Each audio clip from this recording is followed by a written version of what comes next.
Adobe Premiere Pro earns its status as industry-standard video editing software, thanks to its familiar nonlinear editing interface, unmatched ecosystem of tools, and powerful capabilities. Since our last look at the massive application, it has simplified both the import and export experiences and added automatic caption generation, integration with Frame, EO, and many other features. All this makes Premiere Pro well worthy of an Editor's Choice Award for professional-level video editing software. While Apple made a drastic break with the past when it updated Final Cut Pro X, Adobe continues to take an incremental approach by polishing the interface and adding state-of-the-art tools to its professional video editing software. Longtime professional video editors who are used to traditional nonlinear digital editing will applaud Premiere's familiar approach.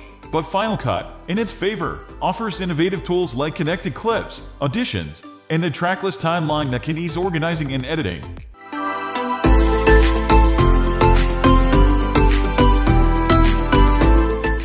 How much does Adobe Premiere Pro cost? Premiere Pro is now only available by subscription. You can get it for $20.99 per month with an annual commitment, or $239.88 if you pay for a year upfront.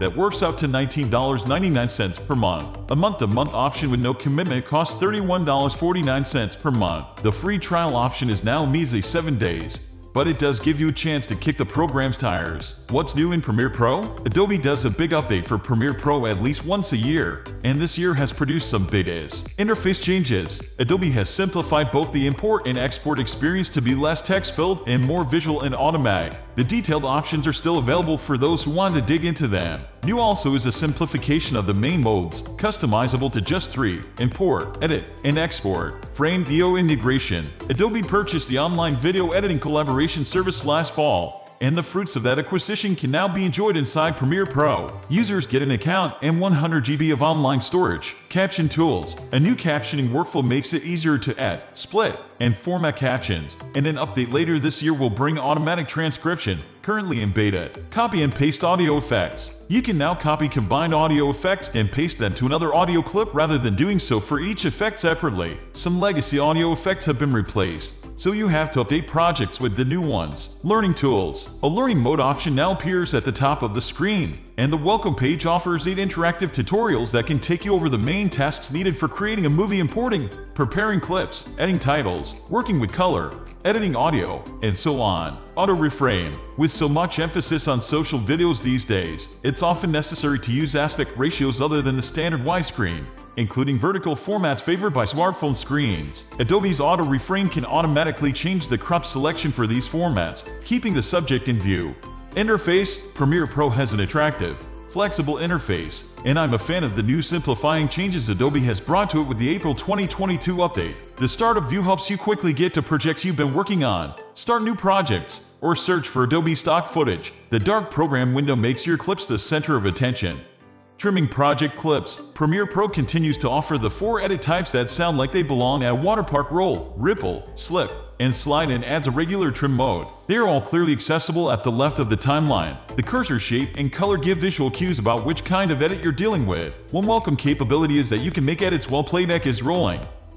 Transitions and effects. This is because in the pro community, most of those hundreds of transitions offered by the likes of Cyberlink Power Director are considered tacky. If pros want to do fancy transitions, they build their own striking, custom ones in After Effects or buy polished pre-made ones via third-party plugins.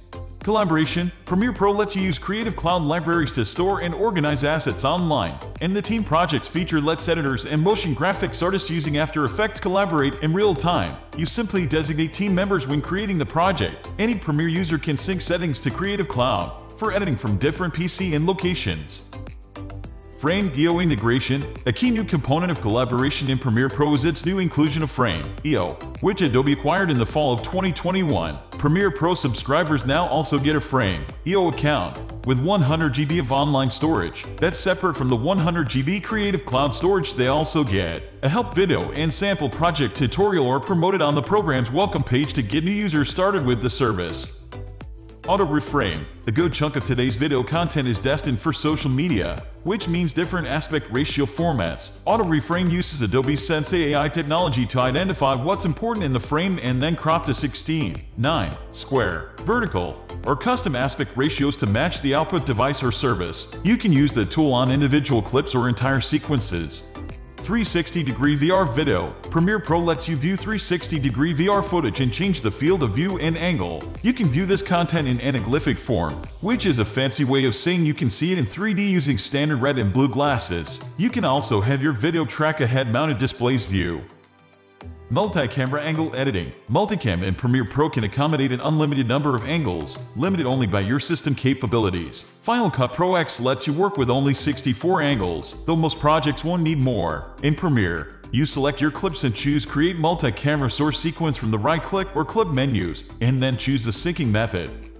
Audio editing. Premiere Pro's audio mixer shows pan, balance, VU meters, clipping indicators, and mute solo for all timeline tracks. You can use it to make adjustments as the project plays. New tracks are automatically created when you drop an audio clip in the timeline, and you can specify types like standard, which can contain a combination of mono and stereo files, mono, stereo, 5.1 and adaptive. Double-clicking the VU meters or panning dials returns their levels to 0.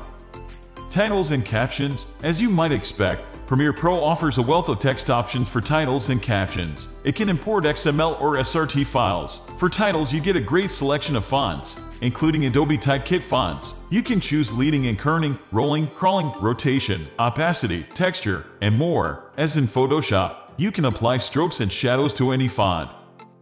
Output and performance. Above, I made note of the new, simplified export interface in Premiere. But that doesn't mean you can't go into every little detail about the file you'll be rendering. You now see a list of common output targets along the left: media file, YouTube, Vimeo, Twitter, and Facebook, along with Adobe's own Behance and Creative Cloud online services. Importantly, you can export to as many as you want with one press of the export button, after switching on the button for all those you want.